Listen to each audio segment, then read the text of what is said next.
Welcome to the Newfoundland Lens. We are here on episode number 6, and as myself, Michael Windsor, and of course, co-host Cory Babstock here as well. Morning. Today, we're going to talk about the lighthouses in Newfoundland. We have so many here, and there's so many great photography uh, opportunities. So, just a little brief first with the lighthouses. We actually have 55 lighthouses here in the province of Newfoundland and Labrador, and 23 actually is still manned. So they have some people actually still there for anyone that's in distress, that there's actually a person on site. But besides the functional thing about the lighthouses, we also have great photo opportunities, and especially when the icebergs and stuff show up, and during sunset or sunrise is great as well. So what myself and Corey is going to do there today is that we have a list of the more photogenic lighthouses that we kind of find, and we'll just talk about each one and sunrise, sunset, and opportunities and past things that we have done there. So Corey, you could lead the way with your Cape Spear Lighthouse. What do you got to say about that one? Well, it's 2 lighthouses actually at Cape Spear, because you have that old one there from the 1800s, which is, the old style square one that we see around a lot, and you have the new style tr what you think a child would draw a lighthouse as out there as well. So it's kinda cool. Cape Spear, of course, we talked about it before, being fantastic for sunrises, and, it's nice to have both of those lighthouses out there to play with in that lighting.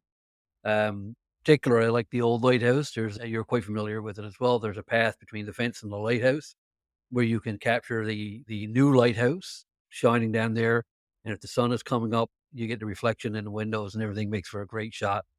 Um, it's probably one of the busier lighthouses on the island. When you go out there, if you go out there in the daytime, the parking lot's quite often full, and it's full for a reason. It's a beautiful spot, lots of different vantage points take photos of. Um, there's lots of opportunities, both sunrise and sunset out there. And what I like about Cape Spear is that even when it's foggy, especially sometimes when it's lightly foggy and the lights are operational, and you can get that cone of light through the fog and the mist, and you get that nice diffuse color from the fog. Yeah, fantastic spot. I usually try to go out there every time I'm in St. John's, and we certainly, every time we have a tour, we make a point of going out there. So yeah, nope, top notch location. Like you were saying, we do a lot of sunrises out there for Cape Spear, and just seeing the sun come like up out of the Atlantic Ocean. Yeah. It's quite an amazing spot. I know we talked about that place last year as one of my favorite places as a landscape picture, but the lighthouses just kind of adds that Newfoundland historic kind of fisherman kind of story to it as well. Yeah, no, absolutely. And I was thinking about it before we went to the podcast and thinking about lighthouses and Mhm. and the landscapes we have. And one of the things that make the Newfoundland landscape so attractive is the rugged coastline, right? But with that comes a danger to ships and everything. And that's why we have so many of these lighthouses on the coast, is because of the beautiful rugged coastline and the dangers that come with it. But it's nice to get a photo of just a coastline with all those rocks, but it's nice to have a photo with a focal point as well. And icebergs are transient. They may be there, they may not be, although they're a great focal point when they are.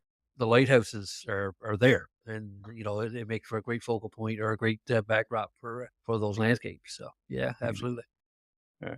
About 3 or 4 years ago, I worked with Canadian Geographic and did a story with them on the Canadian Coast Guard.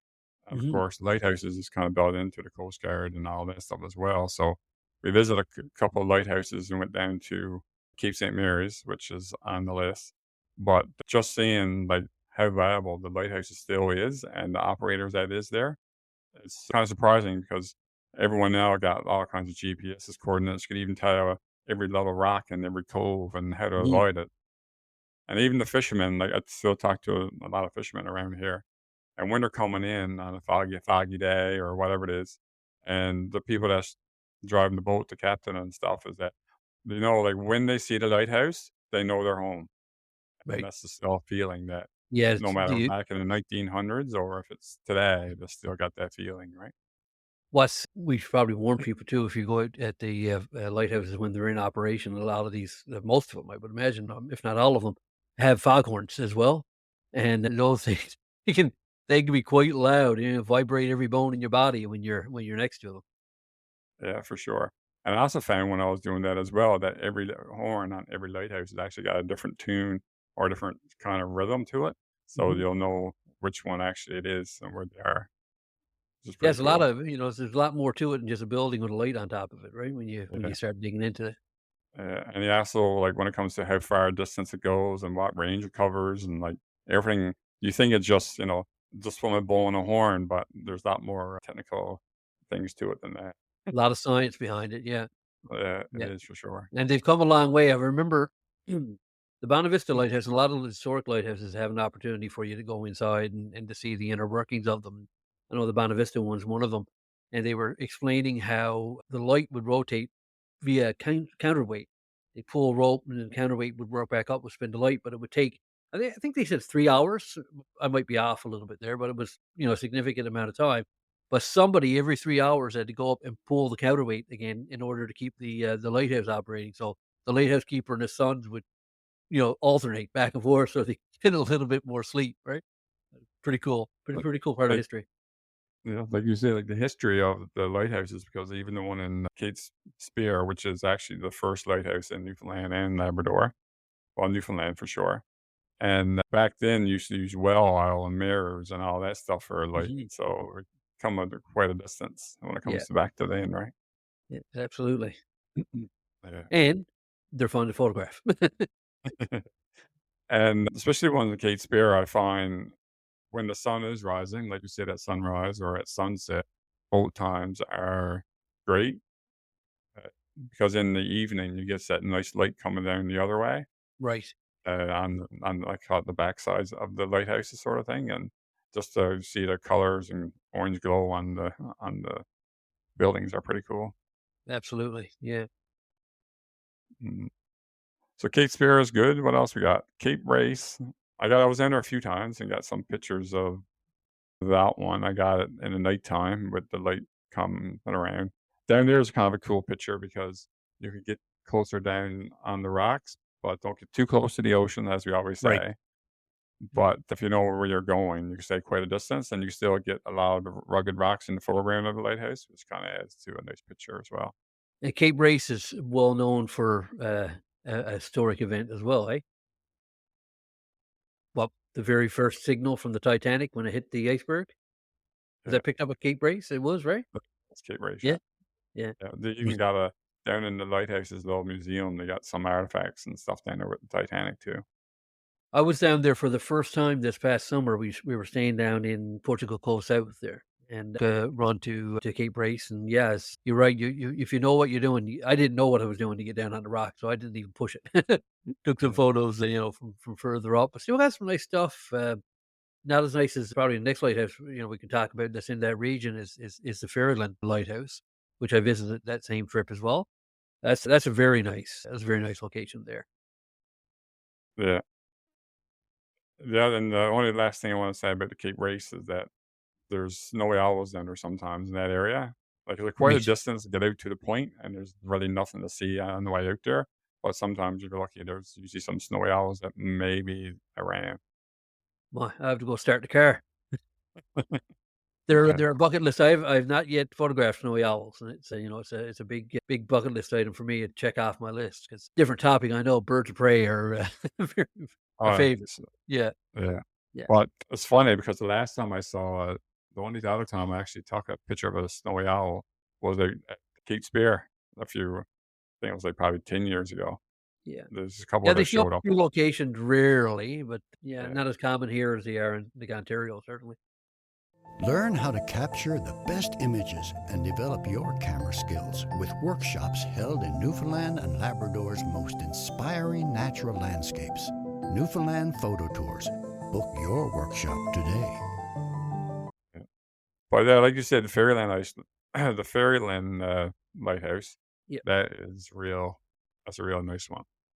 That whole area, like Fairyland, from a historic property standpoint, it's a, great spot to visit anyway. But from a photography standpoint, that lighthouse is pretty special. I've only gotten out there twice now and since I've started into photography, and every time I'm in the region, I say, "Geez, I got to go out there again because I've not yet gotten a showstopper." gotten some good photos, but I've seen some showstoppers taken out there. Yeah, it's a beautiful location. Yeah, you could get the Milky Way and stuff in the nighttime area on that one. So you get Yeah. down low and you get the Milky Way up over it, which is pretty cool. I don't think I have that shot yet, which maybe I should try to get at some point, but that means getting up like 3 a.m. and there's like pillows kind of inviting sometimes. Yeah, I know, right? But that's it. You suffer for those good shots. Yeah. But yeah, and they do offer, it's not officially a lighthouse anymore. It's more of a historic place, but it kind of, well, I guess used to be, but it's not an actual functional one. Mhm. But they do offer picnics and stuff that you go up there and in the summer and get a picnic and lunch and just sit around the lighthouse, which is really awesome for Yeah, tourists and stuff. absolutely. Yeah. Mm. Or when you're taking pictures, you want a bite to eat, there is right next door. Perfect. Uh, About St. Mary's. There's that lighthouse down there. yeah, That's the one where the foghorn, I don't know if it's louder down there than anywhere else, but it seems to me like when that foghorn sounds down there, it's insanely loud, like very, very loud.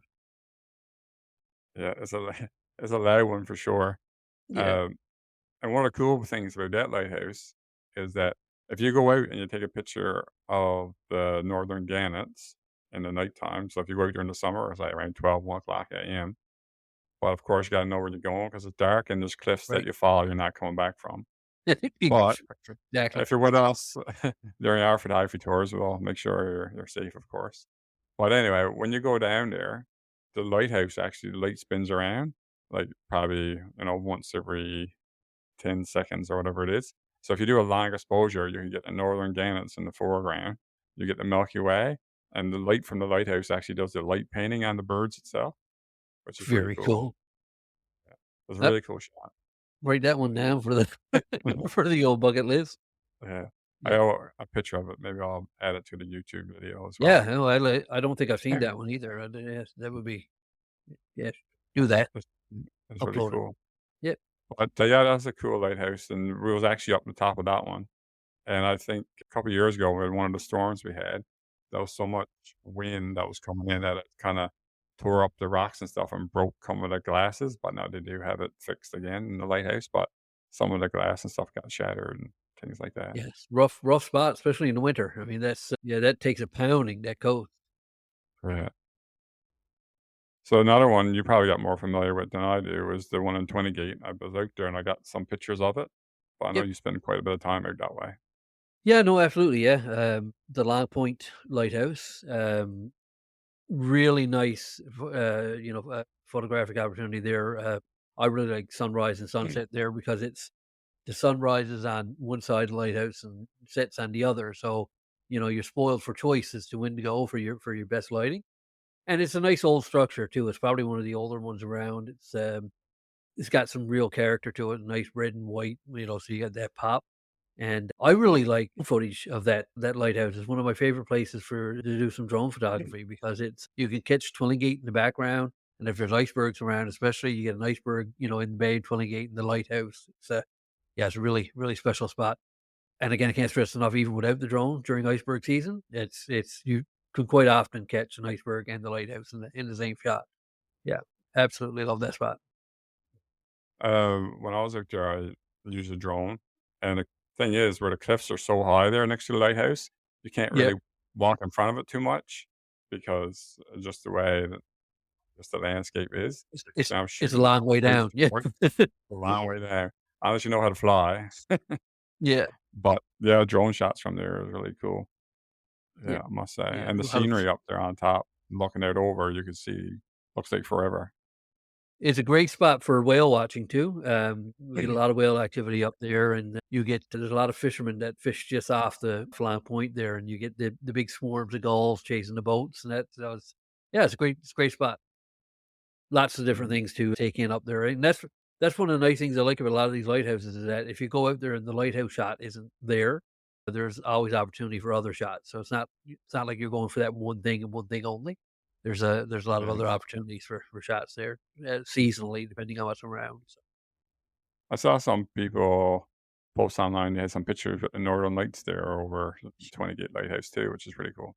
well, this past season, there's been a lot of northern lights, and you're right. Somebody posted, can't remember her name, there was a photographer from the area out there that did post the Northern Lights with the Lamp Lighthouse, and she did some light painting and the lighthouse at the same time, and it was a nice shot. Mm. Oh, just kinda going back to Cape Spear, I was gonna mention, I kinda forgot, is Yeah, that this year, with all the Northern Lights, like I said, it was the first time we had, like, really a good Northern Lights display this far south, and so at 3 a.m. in the morning, I was out at Cape Spear, and I got some really, like, purples and pinks up in the sky of the Northern Lights. It was Yeah, it was one of those times, I don't know, I'll probably ever see it again, but for that one night, it was crazy awesome. and what did you do there, Michael? Did you do any light painting on the, lighthouses or anything, or are you just doing some long exposure stuff, or The long exposure, but the thing is, I try to get reflection, and I didn't even edit that picture yet, Yeah, unfortunately, but even I try to get a reflection of the lighthouse and the northern lights in the pond, that little pond that's there, yeah, that's all lit up. So, in order for me to get in the right position, I only had my rails on, which is kind of, sneakers kinda thing. yeah, So, I actually stood in the middle of the pond, got my feet sogged at 3 o'clock in the morning, dedicated. and cold, and got down low and stuff, but I got a shot out of it, and I had to Oh, dry good. my boots out after, or my sneakers, but Oh, man, yeah, yeah, some things you do that's as photographers for silly stuff. you're always trying out your boots. Yeah. Yeah, so back to Twillingate, like I said, that's an awesome lighthouse, one of the most picturesque ones for sure. Yeah, So another one that's probably one of my favorites for sure is the one that's in Bonavista. yeah. You was out there quite a bit often for that one too, eh? Well, it's my backyard, right? So, it's only an Mhm. hour's drive for me, and I'm down there, and yeah, it's a very special lighthouse. There's, lots of opportunities for some great shots, sunrise, sunset again, the whales are around, icebergs, there's foxes that are hanging around down there. There's that one little puddle in the trailway there, the little road by the red shack that everybody if you ever fill in that puddle, there's gonna be a revolt amongst photographers because we all use it, right? When that puddle is full for the reflection shot of the lighthouse, and it's what when I like take when I take people out on tours, one of the shots I'm always you're kinda like praying for good weather, but I'm kinda praying that there's enough rain that there's water in that that bottle Yeah, because it's a great shot to get, right? yeah. Uh and you got the little what we call the most photographed red shack on the face of the earth. That little red shack, the generator shack down there, and the pond next to that is good for reflections too. If you I don't know if you've ever if you go on the rocks on the other side facing over towards the lighthouse, you get down, you can get the lighthouse reflecting in that pond that's in front of the red shack as well, and that's a pretty interesting shot. Even in Okay, the yeah, winter when it's icy, you get some reflections of the iceberg, the lighthouse in the ice that's in the pond, if the wind's okay. got it all cleared off. And God knows it's windy enough out there that the ice is often cleared Mm. right off, so, Oh, yes, if it was anywhere windy, it's definitely windier down that point and Cape Bonavista. Really, yeah, really different spot in the winter. I mean, it's we spend a lot of our time out there in the summer, but you go out there now this time of the year, and it's a completely different environment. mhm, kinda makes me wanna leave and go out there now and take some pictures in the winter. Yeah, oh, absolutely, and and so you should. It's, Yeah, again, a totally different vibe, a different feel. Even the lighting is different. It's a cooler lighting even, and the sea is yeah. usually much rougher this time of the year too, so you get some It is, shots yeah. of the sea.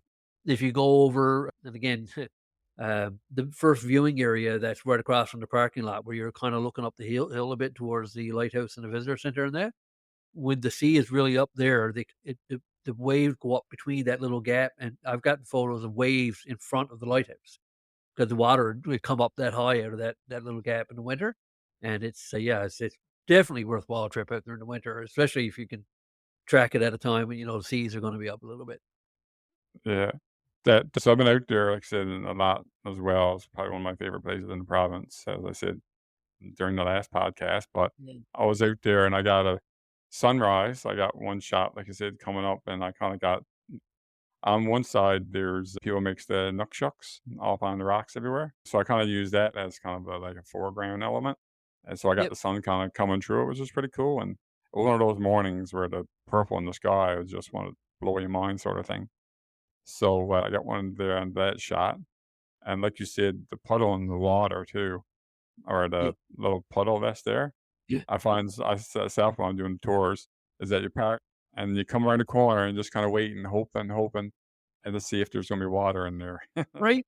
Yeah, Yeah, absolutely, absolutely. yeah. I've done that many a time, just walked over first thing to see if there's any foxes around, and then kinda looking down. "Oh, oh, is there Yeah, water?" Yeah, and there's water down there. yeah. We got a It's really cool shot this summer from of that lighthouse, 'cause at the beginning of the year, they were doing some work on it. The radio tower that's in the front, they had taken that removed it, and they put up a new one.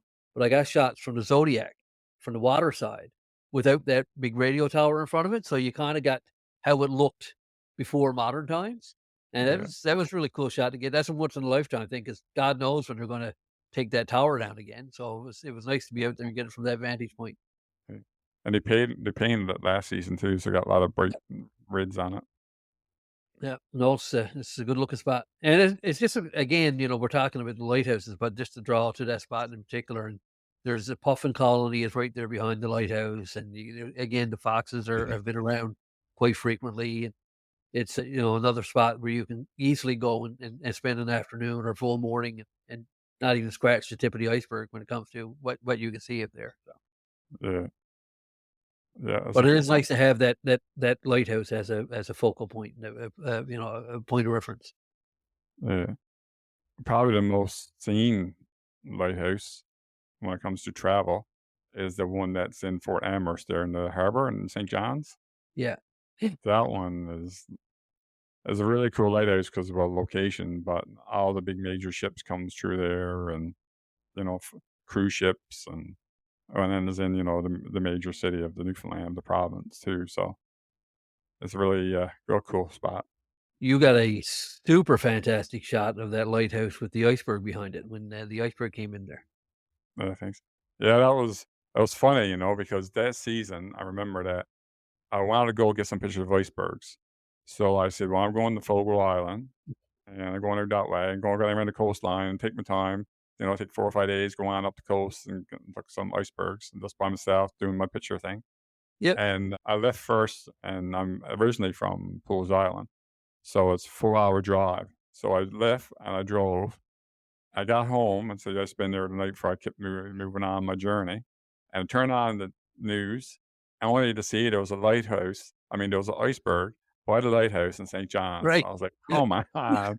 I lived 4 hours and it just showed up. You know what I mean? Like don't Yeah. know they're gonna pop up anywhere, anytime. Right. Perfect location. So I was like, Yeah. "Now do I continue on or do I go back to town?" So I went on, and fortunately enough, that it still was there when I got back. Thank God. Yeah, But that was a you should try to post that one on the podcast here too, Michael, because that's fantastic shot. And it thanks. goes to But show how you can use the lighthouse as a extra feature, instead of just taking a picture of the iceberg and not having it grounded anywhere. Like, taking that iceberg or taking that lighthouse gives you a nice sense of scale as well. So yeah, that's a really yeah. that's a shot I'm jealous of that one. Yeah, a lot of people are like, they've got a picture of that, but as always, the Fairyland shot and stuff, I like it when it's blue hour, so you get the Yeah, contrast, and we talked about that already as well during one of our podcasts, but yeah, still, what that picture is probably still one of my favorite ones that yeah, I've ever done. Yeah, yeah. it's No, it's cool. fantastic, and you're right. The lighting and everything is it's just one of those home run shots. So yeah, Yeah. But like I said, those are the cool ones when the iceberg shows up in the perfect spot. yeah, It's like you couldn't ask for anything. It's a photographer's dream spot sort of thing. yeah, And just when it comes to taking pictures of that, just as a point of reference for more technical photography, the same with that one as the one up in Fairyland.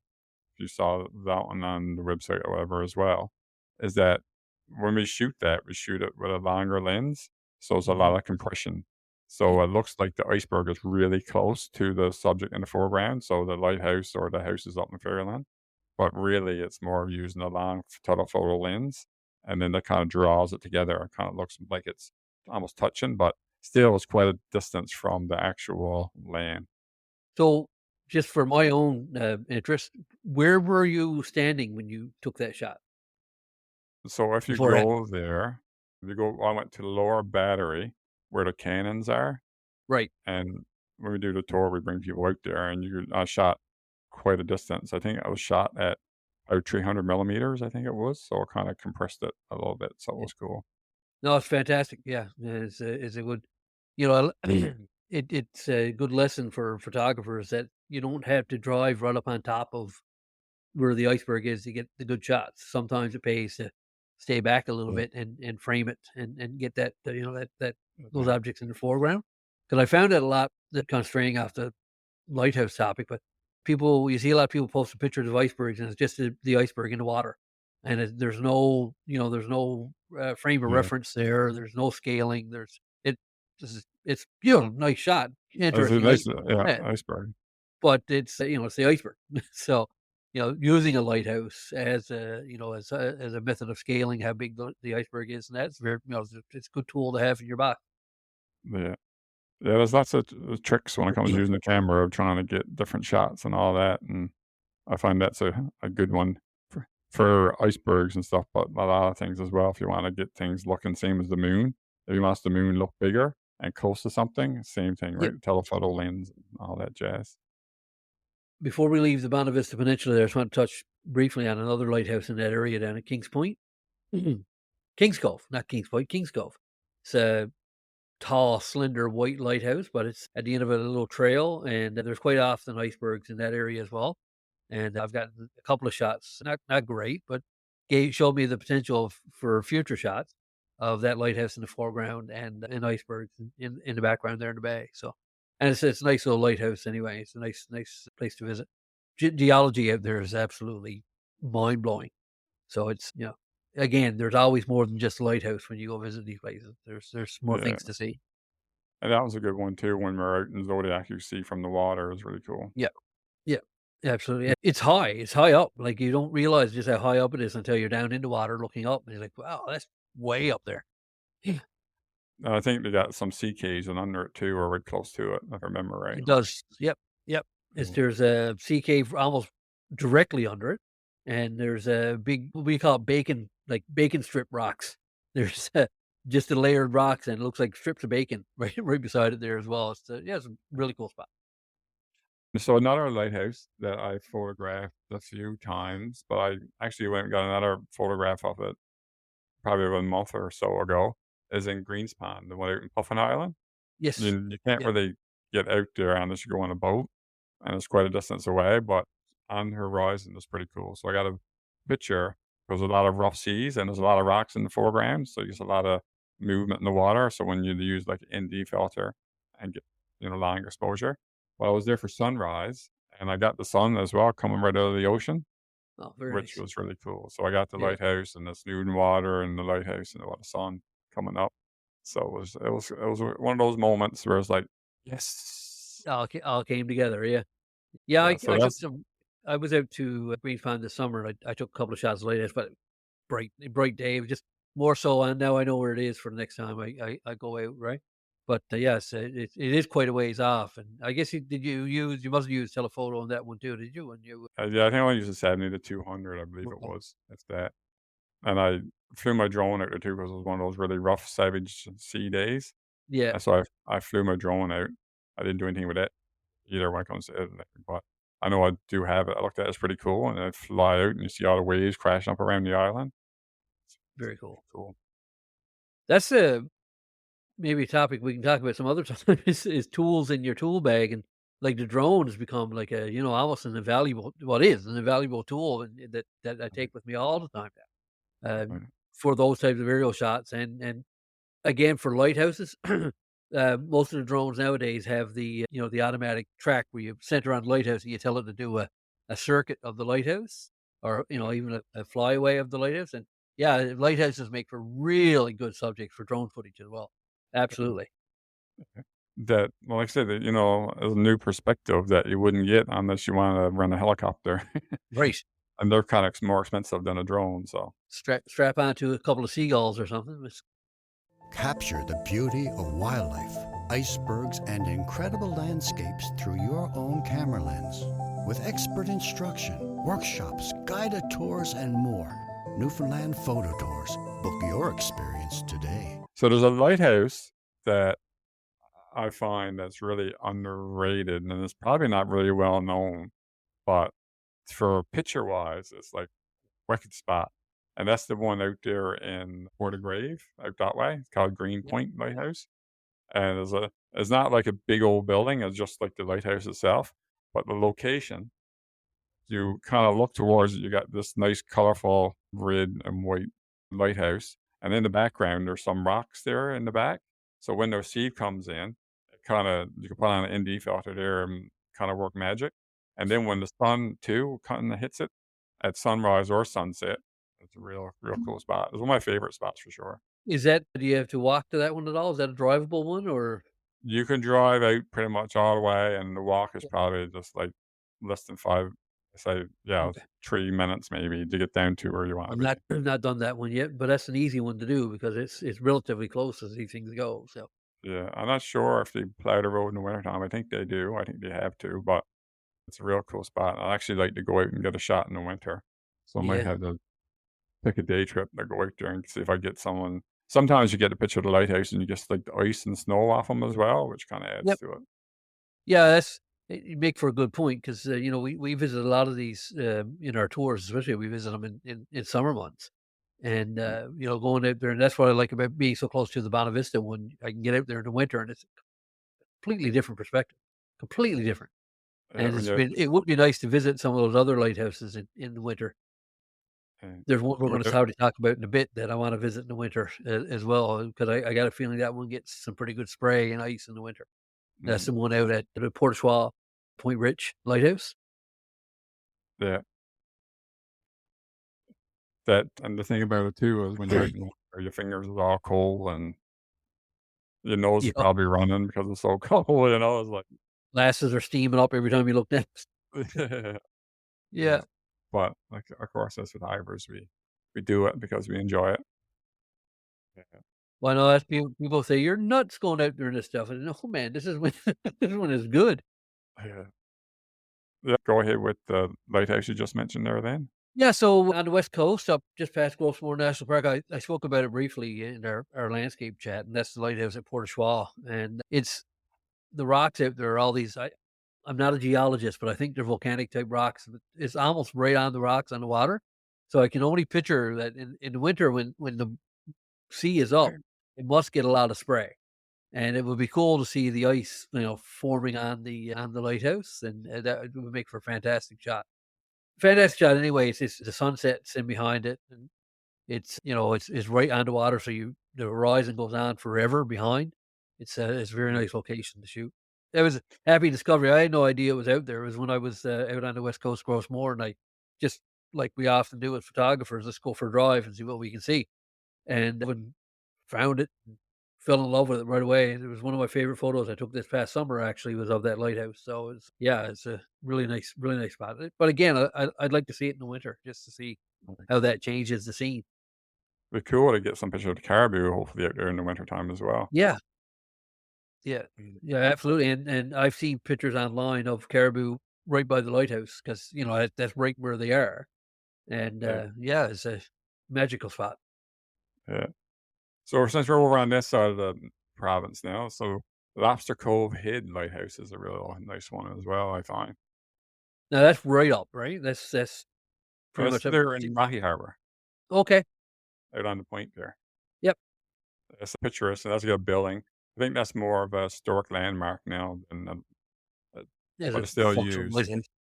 Yeah, and Rocky Harbor is known for they got the name from so many rocks in the harbor because it's Right. Yeah.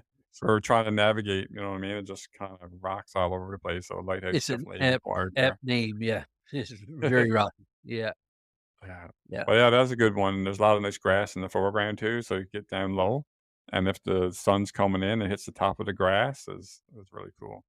Yeah, when I was out there, there were a lot of clover flowers and everything, so, yeah, I got a lot of those in the foreground. There was a almost like a heavy dew, so there was all these, like, sparkles. It looked like jewels on the grass.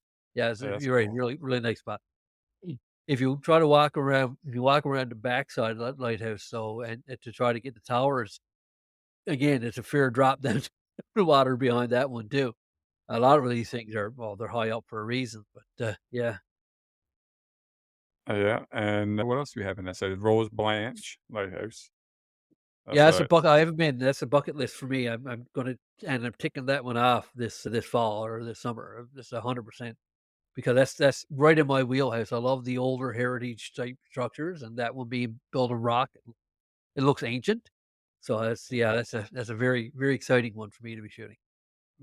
so that one, yeah, it was almost like I said, Cabot Tower was all made of rocks basically, and Yeah, you kinda needed the rocks to be out there on the point like that and stuff, the rough seas and things. But I got some pictures of it on a good many years ago now, and it's a cool spot. It's quite a drive from St. John's, but it's definitely when you're out there, it's pretty worth it for sure. yeah. So I'd suggest if anybody is coming to Newfoundland and they're coming off the ferry in Port Portabass, take the opportunity to run out there when you get off the ferry. Like try to work that into your trip. 'Cause it's again, I've not been out there, but I've spoken to enough people who have been out there, and I've seen enough photos of it to know that it's 100% a worthwhile trip out there.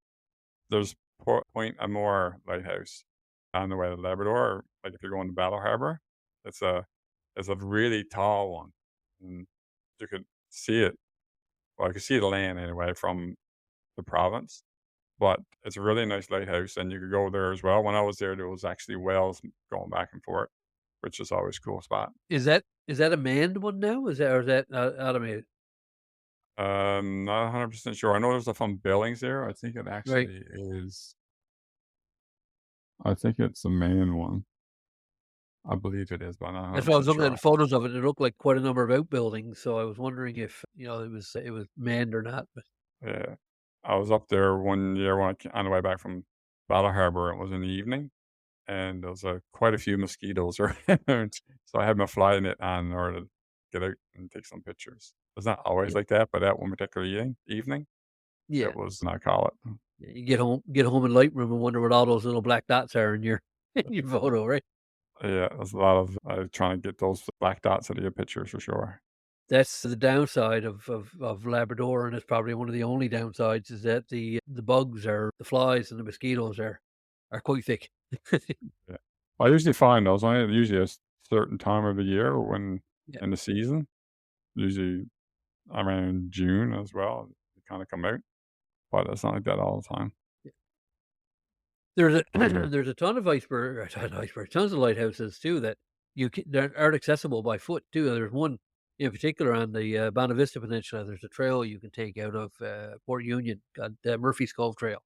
And about halfway through the trail, first time I took the trail, I said, I thought I walked all the way to Bonavista because the lighthouse is a clone, like an absolute photocopy of the lighthouses in Bonavista, and it's only accessible via helipad or by boat, and that's it.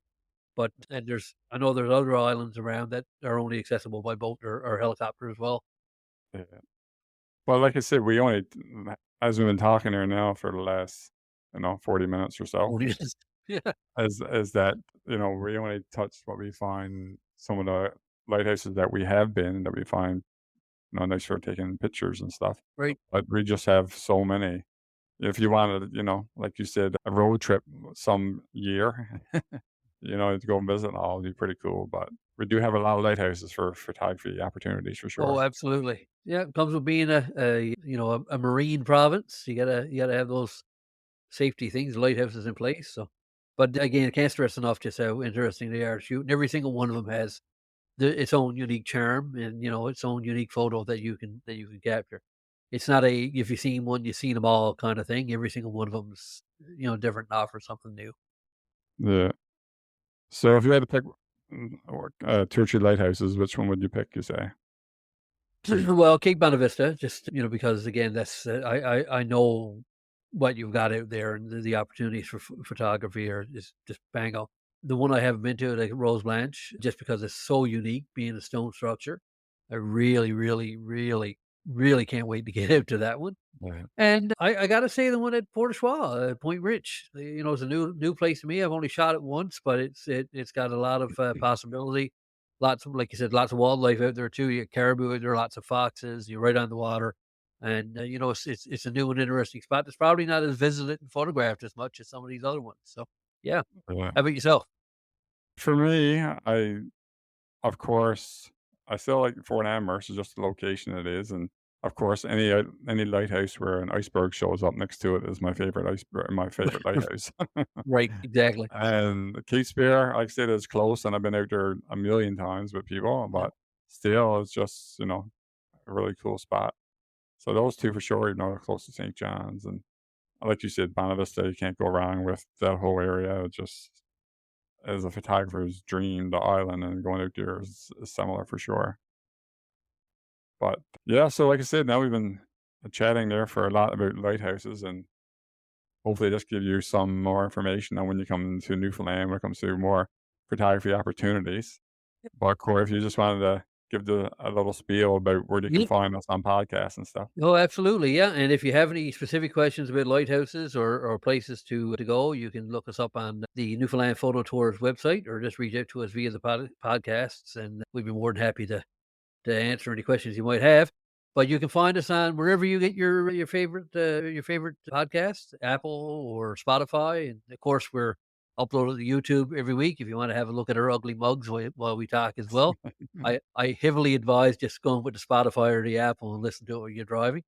Michael's not bad looking, but I got a face made for radio, so It's all good. But yeah, so like I said, thanks for joining us here again for episode number 6. Looking forward to getting into episode 7. We're still working on some possible guests for the next episode. But as always, as we sign off here from the rock, keep your eyes on the horizon and your heart in Newfoundland. until next time. Have a good one.